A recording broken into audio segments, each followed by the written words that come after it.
Hi guys, Arthur here from Homeowner DIY. Guys, this is your quick tip of the week. So when it comes to installing dishwashers, you're going to generally need one of two 90s. So this is one style of 90, this is the other style of 90. So the small end for both of these 90s will fit in to your braided supply line.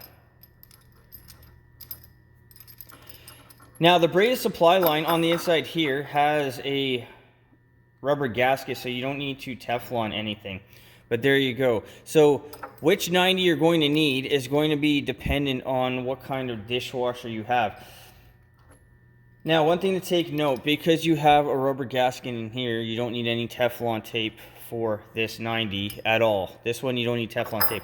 This one here, this end here goes to the dishwasher. This end here goes to the supply line. So you need Teflon tape for this end here. So guys, whenever you're going to do a dishwasher, make sure that you have both of these 90s on hand. I've made this mistake and I've learned from it, and I want you guys to avoid the same mistake. In general, try to be over prepared because you never know what you're going to run into.